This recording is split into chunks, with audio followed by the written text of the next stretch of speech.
বাংলাদেশে ভিডিও জগতে কাজ করতেছেন আর একজনের বাস দিবেন না, এটা হয় না তো? না হয় না তো, এর জন্য তো আজকে দিব বাস। ভেজাল হবে, ভেজাল তো আজকে একটা হবেই। কেমনে কি ভাই কিছু বুঝতেছি না তো, কোন থেকে মারামারি নাকবো? টিকটকার এত মারামারি করতেছে কিসের জন্য? এত রোস্ট কিসের জন্য ভাই? আমাকে কেউ বলবেন খুলে? ও সরি, আপনাদেরকে তো কিছু বলাই হয় নাই। আমাদের টিকটকার এমদাদুল ওরফে গরিবের বাপ্পারাস ওমরকে রোস্ট করেছে। আমার কথা শুনে মনে হয় আপনারা বিশ্বাস করতেছেন না, তো আপনাদেরকে প্রমাণ সহ দেখাইতেছি। এই এমদাদুল ভাই শুরু করেন। আজকে আমি কথা বলতে চলেছি আপনার আমার ব্র্যান্ডের মাল বুঝছেন? ব্র্যান্ডের মাল। আরে ভাই ব্র্যান্ড কইন না ভাই, আমি কোনো ব্র্যান্ড না। এ ভাই আপনারা কেউ ব্র্যান্ড করেন না, ওনার শরম করে, কিন্তু ওনার কেউ ব্র্যান্ড বললেন না ভাই। তাহলে এটা কি? আমি নিজেই একটা ব্র্যান্ড।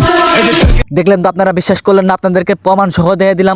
কিন্তু ভাই এমদাদুল কিসের জন্য ওমরকে রোস্ট করলো এটা আপনারা না জেনে কই যান? এই দাঁড়ান, এমদাদুল মানে তোমাদের গরিবের বাপ্পারাস ওমরকে কিসের জন্য রোস্ট করলো এটা এখন না ভিডিওর লাস্টে বলবো। এখন আপনারা বলেন আপনারা কেমন আছেন? আশা করি সবাই ভালো আছেন। বরাবরের মতো আপনাদের জন্য নতুন একটা ভিডিও নিয়ে হাজির হয়ে গেলাম আমি তাসকিন।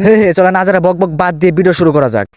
উনি নিজেরই ব্র্যান্ড কইবে, আর কেউ কইতেই পারবে না। আর কেউ কইলেই কিন্তু ওনার শরম করে। এরা যা শুরু করেছে তার বলার মতো না, কেননা এই টিকটকার ওই টিকটকারের গয়ে খোঁচা দেয়, আর ওই টিকটকার এই টিকটকারের গয়ে খোঁচা দিয়ে সেইগুলো আবার মিডিয়াতে আপলোড করতেছে। কারণ তারা জানে ভিউ পাওয়ার জন্য কোন সময় কি করতে হবে। হ্যাঁ, তারা ভালো করে জানে কোন সময় কি করলে মানুষ সেইগুলা নিয়ে মাতামাতি করবে। এদিকে কেন আমি এই কথা বলছি? কারণ প্রায় আমরা যতগুলা রোস্টার আছি সবাই কিন্তু এমদাদুলের এই উমরকে রোস্ট করার জন্য এই ভিডিও নিয়ে আমরা অনেক ভিডিও বানিয়েছি। এখন আপনাদের মাঝে অনেকজনের মধ্যে প্রশ্ন থাকতে পারে যে আপনি তাকে নিয়ে কেন ভিডিও বানালেন? আরে ভাই, একজন যদি মিডিয়াতে এসে উল্টাপাল্টা করে এবং কেলা জাইলা করে কিছু না বুঝে যদি ভিডিও বানায়, তাহলে তাদেরকে আলোর পথে নিয়ে আসানোর দায়িত্ব কার? আমাদের রোস্টারদের না? সো তাদেরকে আলোর পথে নিয়ে আসার জন্য তো তাদেরকে নিয়ে ভিডিও বানাতে হয়। তাহলে দেখা যাচ্ছে যে এমদাদুল কোনো পরিশ্রম ছাড়া আরো অনেক মানুষের সামনে পরিচয় হয়ে যাচ্ছে। তো 100 জনের মধ্যে যদি আমরা 70 জন এমদাদুলের এই ভিডিও নিয়ে আমরা যদি রোস্ট করি, তাহলে সে কিন্তু আরো অনেক পাবলিসিটি পেয়ে যায়। আর তিনি মানে এমদাদুল ভাই যাকে রোস্ট করেছে তার কিন্তু আরো ফ্যান ফলোয়ার আরো বেশি। তবে আমি বলতে চাচ্ছি না যে এমদাদুলের ভাইয়ের ফলোয়ার কম। টিকটকে দেখা গেছে যে উমরের চাইতে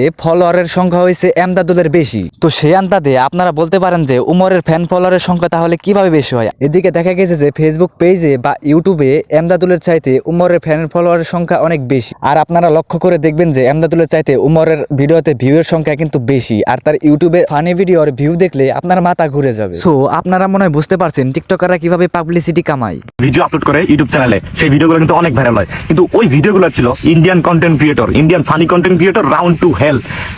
ওনার ভিডিও ছিল, ওনার ভিডিওগুলো কপি করতে। এখন আপনারা বলতে পারেন যে কপি করতে ট্যালেন্ট লাগে। হ্যাঁ ভাই, কপি করতে হয়তো বা ট্যালেন্ট লাগে না, কিন্তু উমর ইন্ডিয়ানদের হুবহুব কপি কিন্তু একবারে করে না। আপনারা তার ভিডিও দেখলে বুঝতে পারবেন। তবে এখানে এমদাদুলের কথাই কিন্তু যুক্তি আছে, সেই হুবহুব কপি না করলেও কিন্তু একটু করে। কিংডম চ্যানেলের সুরাজ রক্স, যে কিনা মে মাসের 4 তারিখ 2023 সালে একটা দেশি ক্রিকেট নামে ভিডিও আপলোড করে। সে যেহেতু ইন্ডিয়ান, সে দেশি ক্রিকেট নামে সে ভিডিওটা আপলোড করে। ওই ভিডিওটা আপনাদের ব্র্যান্ডের মাল সস্তা আইপিএল নামে এটা আপলোড করছে মে মাসের 28 তারিখ, বুঝছেন? 4 তারিখ ভিডিওটা আপলোড করছে ও, আর ও আপলোড করছে মে মাসের 28 তারিখ। মানে 4 তারিখ ভিডিওটা দেখে ধারণা নিছে, দেন 28 তারিখ এই ভিডিওটা আপলোড করে দিছে। দ্য কমেডি কিংডম চ্যানেলে সুরাজ রক্স আরেকটা ভিডিও এইখানে এমদাদুল তার প্রমাণ সহ ধারণা মতে কিন্তু সে দেখিয়ে দিল। তবে এত কথা বাদ দিয়ে মূল পয়েন্টে আসি। এমদাদুল উমরকে রোস্ট করে কিসের জন্য জানেন?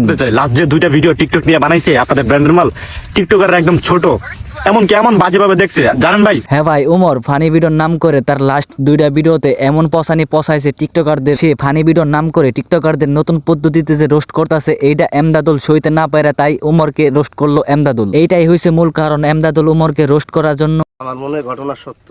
হ্যাঁ, ঘটনা সত্য না হলেও 100% এটাই সত্য। কিন্তু উমরের ওই 2টা লাস্ট ফানি ভিডিও, দূর ভাই ফানি ভিডিও কইতেছি কিনি, ওটা তো রোস্ট ভিডিও করছে।